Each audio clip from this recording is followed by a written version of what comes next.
warahmatullahi wabarakatuh. Perkenalkan, kami dari kelompok 2 ingin menjelaskan tentang hak dan kewajiban membayar pajak. Perkenalkan, nama saya Estieka Wahyuni. Perkenalkan, nama saya Kaila Sukmawati. Perkenalkan, nama saya Rizky Rahman. Perkenalkan, nama saya Railham. Perkenalkan, nama saya Muhammad Arif Kito. Perkenalkan, nama saya Heru Setiawan. Perkenalkan, nama saya Oktaveri Pratama. Perkenalkan, nama Saya Muhammad Ihsan Prasetyo. Perkenalkan, saya Aulis Negara Bani. Definisi hak. Hak adalah kuasa menerima yang semestinya diterima oleh pihak tertentu. Wajib pajak adalah orang pribadi atau suatu badan yang mempunyai hak dan kewajiban perpajakan sesuai dengan ketentuan perundang-undangan perpajakan. Wajib pajak menjadi pembayaran pajak, pemotongan pajak, dan pemungutan pajak. Setiap wajib pajak akan mempunyai nomor wajib pajak atau NPWP. 3.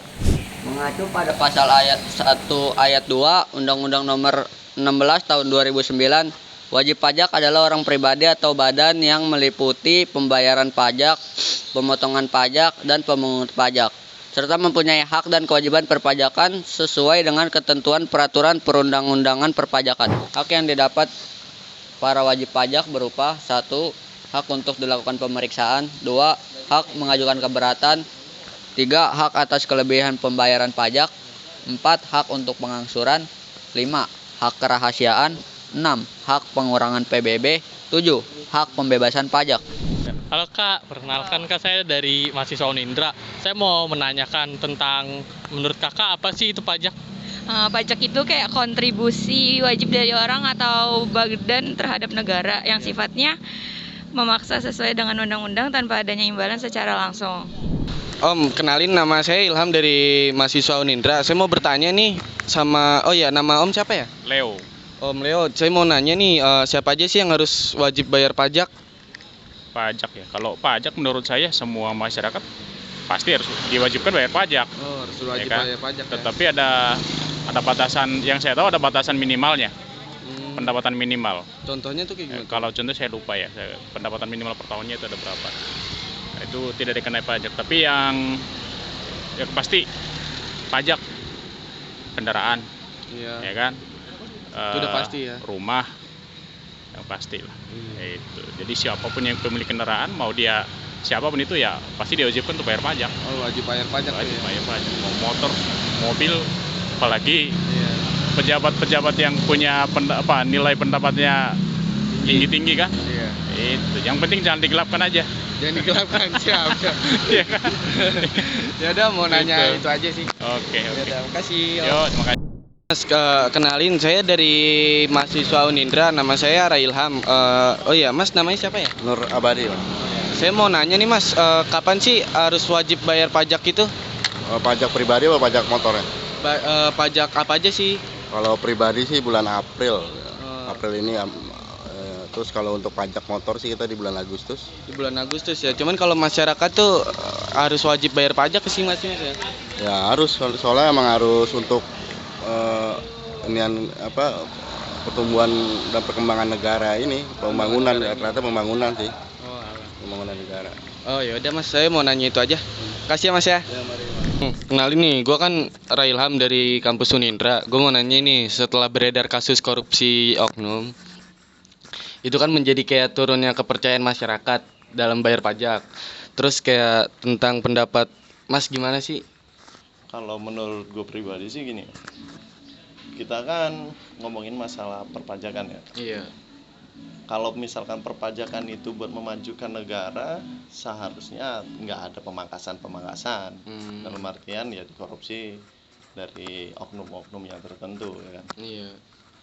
Tujuannya kan sebenarnya kan buat memajukan satu negara itu ya dengan adanya masyarakat yang harus bayar pajak. Iya benar. Apalagi infrastruktur dan segala macamnya itu harus tertera, datanya juga pun selalu ada kan. Apabila itu kepotong dari oknum-oknum tertentu, yaitu negara nggak akan berubah jadi maju. Jatuhnya nantinya buat penerus-penerus yang akan lanjut, yaitu mengikuti jejak yang pendahulu, kayak gitu. Terus ini kalau yang kayak maksudnya masyarakat kan udah agak turun kepercayaan, yang buat ngebalikin kepercayaan masyarakat gimana? Buat membalikan kepercayaan masyarakat yaitu tadi dengan adanya bukti bukti-bukti tertentu ataupun uang dana perpajakan itu berapa misalkan. Iya. Dan itu kan udah terbukti buat infrastruktur kayak jalan dan segala macamnya, BPJS dan segala macamnya kayak gitu kan. Iya. Sebenarnya kan kita sebagai masyarakat wajib bayar pajak itu buat jatuhnya buat balik lagi ke masyarakat lagi Iya. dan buat memajukan satu negara kayak gitu lah. Terus tentang pendapat Mas nih yang korupsi harus gimana? Sebenarnya sih korupsi itu kita nggak bisa ngomongin harus dipangkas 100%. Balik lagi ke diri kita masing-masing. Gimana caranya kita itu mendidik anak-anak yang di bawah kita itu belajar buat jujur. Jadi kita nggak bisa si A dan si B ataupun siapapun itu namanya korupsi ya kita manusia lah gitu. Iya. Ngelihat duit pastilah mata hijau ya kan. Iya benar. Kayak gitu. Jadi balik lagi kesadaran kita masing-masing. Diawalin dari diri kita sendiri dulu. Kalau kita belajar yang disiplin, oh ya otomatis kedepannya nggak akan ada yang namanya korupsi gitu. Iya, mudah-mudahan sih jangan ya. Nah, kalau apalagi buat pemerintahan kan tunjangan gede, gaji gede dan segala macamnya. Ya mungkin itu cukup lah buat menungin. Itu akan mengurangi namanya korupsi. Kayak gitu. Udah sih Mas, nanya itu aja. Oh ya, nama Mas siapa ya? Nama saya Agus. Agus. Kasih ya Mas. Ya. Permisi Mas, saya dari mahasiswa Unindra. Kalau boleh tahu nama Masnya siapa ya? Muhammad Ainul Latif. Oh ya. Saya jadi mau menanyakan soal pajak nih. Menurut Mas, apa sih kerugian yang kita alamin buat negara nih kalau kita nggak membayar pajak? Kerugian buat negara. Iya.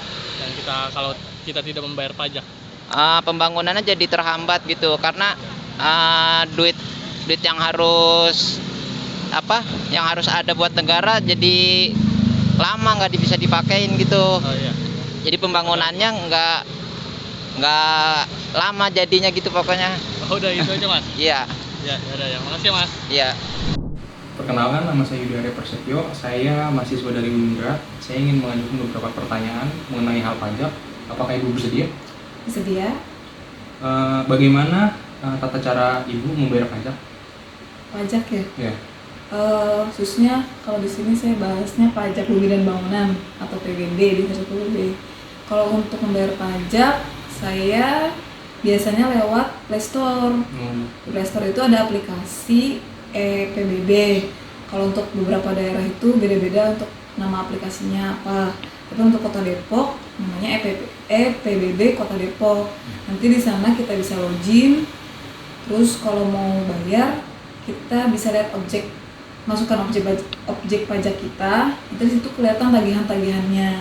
Nah, itu bisa dibayarkan lewat pos atau lewat m-banking dan lain-lain Indomaret seperti itu. Bagaimana jika masyarakat itu telat membayar pajak? Kalau telat membayar pajak pastinya akan ada denda. Ya. Gitu. Kalau misalkan khususnya saya bahas lagi PBB. Kalau PBB kan tiap tahunnya ada yang harus kita bayar. Ya.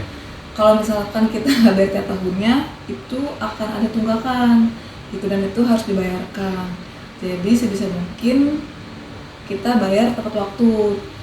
Untuk 1 tahun sekali ya dibayar pada saat itu gitu, agar tidak tahun-tahun berikutnya tidak menunggak seperti itu. Sudah cukup jelas. Terima kasih waktunya Bu. Mohon maaf mengganggu waktunya.